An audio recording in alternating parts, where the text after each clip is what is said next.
Olá! Para o trabalho de sistemas operacionais, vamos falar hoje sobre o UB File System, ou mais conhecido como UBFS. A nossa equipe é composta pelo Francisco Oliveira da Silva Filho, Inga Cristina de Oliveira Moraes e por mim, João Guilherme Chagas de Freitas. Bom, começamos falando sobre a estrutura geral do sistema de arquivos. O UB é, de certa forma, análogo a um Logical Volume Manager. No uso típico, em vez de particionar o flash em regiões fixas, o único dispositivo UB abrange todo o flash, exceto talvez algumas páginas em locais fixos reservados para o bootloader, e vários volumes são criados dentro do dispositivo UB. Como vocês podem ver na imagem a seguir, nós temos uma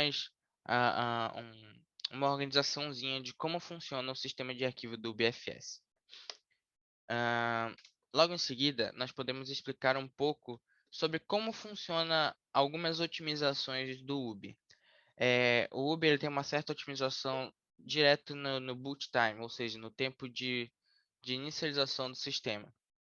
O tempo de inicialização do driver, MTD, NAND e UB depende muito do tamanho que ele ocupa.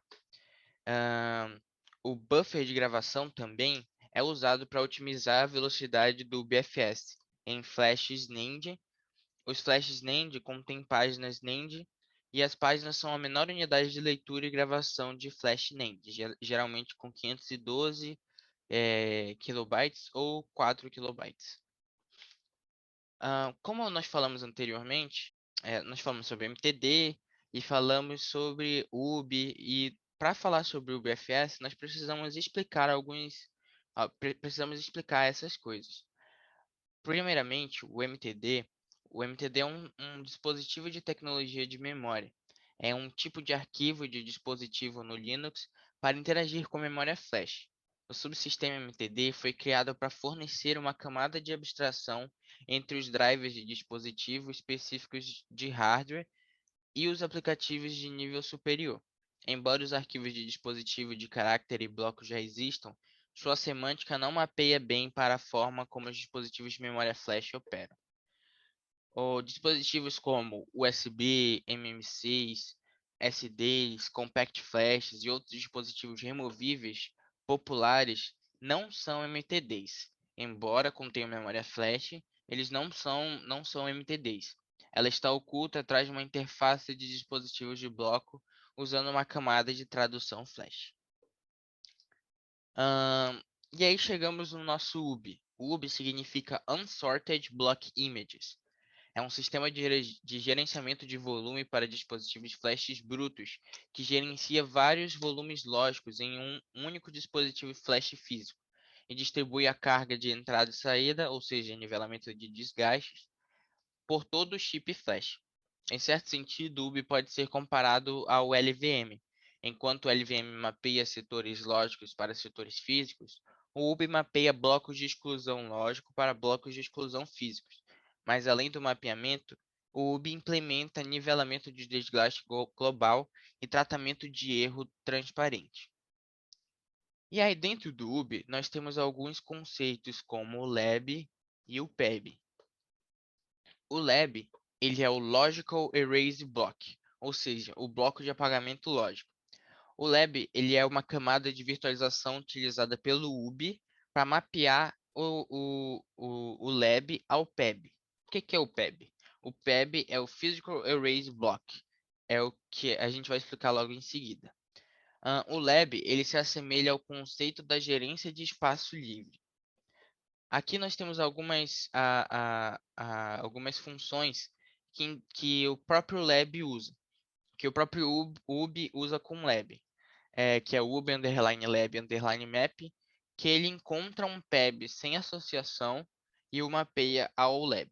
E também tem a outra função que ele faz o onMap disso, ou seja, ele desassocia o lab e coloca para ser reciclado pelo garbage collector. E aí, agora nós vamos ver o que significa PEB. PEB é o Physical Erase Block, ou seja, o bloco de apagamento físico. O UB ele armazena dois pequenos cabeçalhos de 64 bytes no início de cada bloco de apagamento físico não inválido, que é o ECU Header que é o Erase Count Header, que contém o contador físico, o contador de PEB, mais outras informações. E também o outro que é o VID Header, ou seja, Volume Identifier Header, que ele armazena o ID do volume e o número do lab ao qual este PEB pertence. Então, como já explicamos tudo isso, nós podemos falar para vocês que o UBFS é um sistema de arquivo flash para dispositivos de memória flash não gerenciados. O UBFS ele funciona em cima de uma camada UB, ou seja, em cima de uma camada de imagem de bloco não ordenada, que é o que significa UB. Que também, ou seja, o UBFS está em cima do UB e embaixo do UB está o MTD, que é uma camada de dispositivos de tecnologia de memória. Ou seja, vem primeiro o UB, logo abaixo o UBFS, logo abaixo vem o UB e logo abaixo vem o MTD. O UBFS ele foi desenvolvido por engenheiros da Nokia com a ajuda da Universidade de Szeged, da Hungria. O desenvolvimento começou para valer em 2007, com a primeira versão estável feita no kernel do Linux 2.6.27, mas ele só foi lançado em outubro de 2008. Então, como é que o volume do BFS, ele é estruturado, né? Ele é dividido em 6 endereçamentos fixos. Vai ter o superblock, que vai ser sempre ali no primeiro bloco lógico, que vai ter os parâmetros referentes ao sistema de arquivos, né? Como a quantidade de blocos, o tamanho dos blocos. Logo após isso, vai ter o master node, que vai estar presente no Lab 1 e no Lab 2, geralmente. Esse master node ele vai guardar a posição de todas as estruturas que não estão em posições lógicas, né? Ou seja, vai guardar as estruturas que realmente têm um estado consistente ali do sistema de arquivos, né? Como, por exemplo, a Wandering Tree dos arquivos e diretórios que a gente vai falar posteriormente. Por que são utilizados 2 blocos para guardar o master node, né? Justamente para fins de recuperação. Pode ser que, por um acaso, caia a energia justamente no momento em que esse master node está sendo escrito, né? E daí ele pode recuperar esse nó do estado consistente. E também pode ter, né, como ocorre com toda a mídia flash, um desgaste. E se ocorrer esse desgaste, a gente vai poder recuperar justamente por causa dessa redundância de dados do masternode. Temos também o log, que vai ser uma parte do journal, que também vamos falar posteriormente. Temos também a LPT, a Lab Properties Tree, que vai ser uma Wandering Tree que vai armazenar as propriedades de cada bloco lógico do OBFS. A gente vai comentar um pouco dele também posteriormente. Temos também a área órfã, que vai armazenar os inodes órfãos que devem ser deletados, né?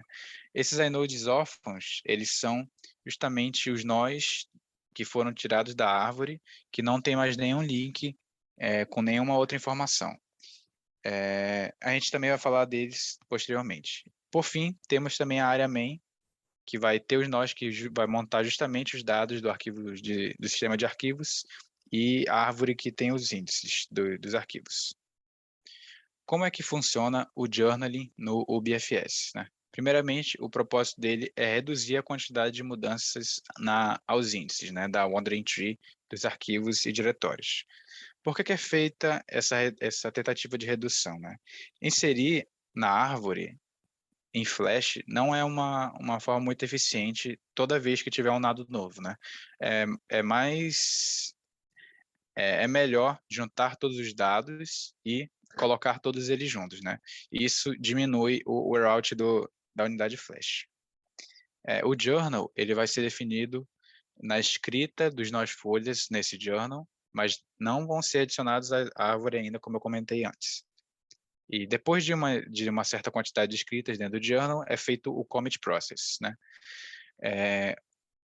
Tem um trade-off, né, do tamanho do journal, que quanto maior ele for, mais tempo vai demorar para montar o sistema de arquivos.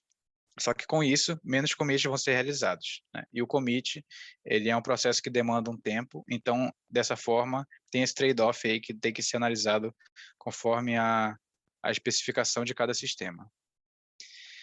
Temos o replay, que vai ser o processo de ler o journal e reindexar os arquivos. Esse replay ele é utilizado mais para recuperação de dados.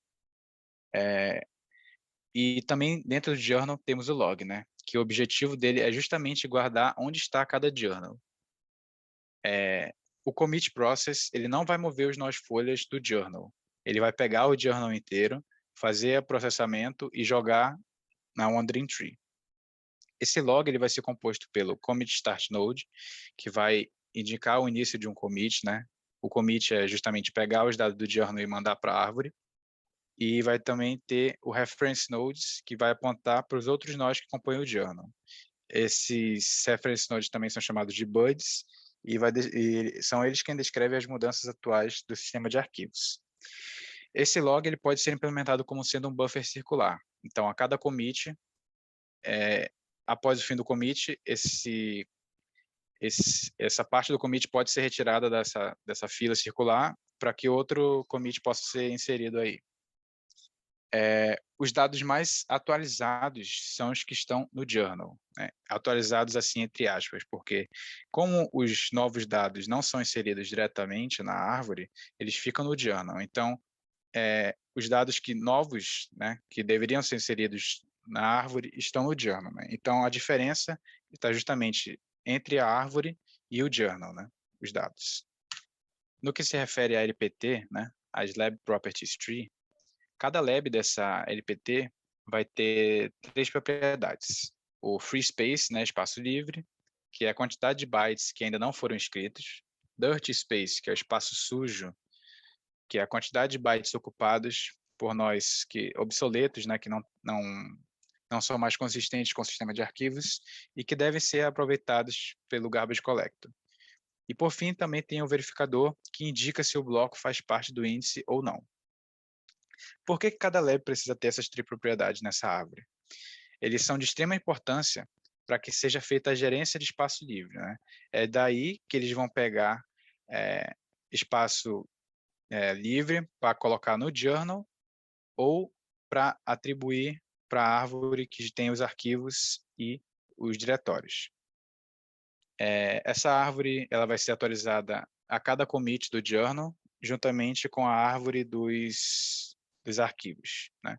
E, como eu disse, ela também é armazenada numa wandering tree. O tamanho do LPT vai ser calculado automaticamente com base no tamanho e na quantidade de lab do sistema. Como são muitos dados, então o seu acesso deve ser eficiente, né? Por isso que ela é justamente armazenada na wandering tree. Mas o que são essas wandering trees, né? Primeiramente, todas as estruturas de dados do OBFS são árvores, né? E a wandering tree ela é uma árvore B+, com algumas modificações de hardware, né? Então ela tem todas as características da B+, que os dados estão na folhas, os nós internos só contêm os índices, e o nó da árvore ele precisa ser armazenado de forma consistente, né? E por isso que ele é contido lá no masternode. A Wandering Tree ela tem essa modificação de hardware justamente para melhorar a localidade. Aqui na direita temos a estrutura do TNC, que é justamente essa Wandering Tree, né? Então, uma parte da árvore fica em memória e a outra parte da árvore fica em flash. A particularidade os nós que estão em memória, alguns dos seus filhos também estão em memória e outros dos seus filhos estão em flash. Agora, no que se refere aos nós em flash, todos os seus filhos também estão em flash. Então, a gente pode perceber aí a localidade dos dados. Além das Wandering Trees, também são utilizadas as árvores rubro-negras, para armazenar justamente os nós órfãos. Os nós órfãos, como eu disse anteriormente, são os nós que não têm mais nenhuma linkagem no sistema de arquivos. Esses nós órfãos eles são adicionados na árvore rubro-negra e ele vai ser removido na árvore quando os nós são apagados. Eles vão ser apagados quando a árvore estiver cheia ou quando chegar a uma certa quantidade de nós órfãos para que tenha a gerência de espaço livre e aquele espaço possa ser reaproveitado. Ele também é feito, a árvore rubro-negra também é utilizada no momento de replay do journal, que ela vai funcionar como se fosse um intermédio, né, do processamento da retirada dos dados do journal para a Wandering Tree. Então, os dados do journal são retirados, são processados dentro da árvore rubro-negra, e da árvore rubro-negra eles são enviados para a Wandering Tree. Então, aqui a gente tem como é o funcionamento da Wandering Tree, né? Ao inserir um novo nó na árvore, são criados cópias dos arquivos dos nós originais, justamente para contornar aquela demora dos milissegundos de cada escrita, de cada alteração, né, em unidades flash, né? Então são criadas cópias e daí esses nós antigos, né, eles são removidos, eles são tidos como nós órfãos e é feita justamente aquela reciclagem pelo garbage collector.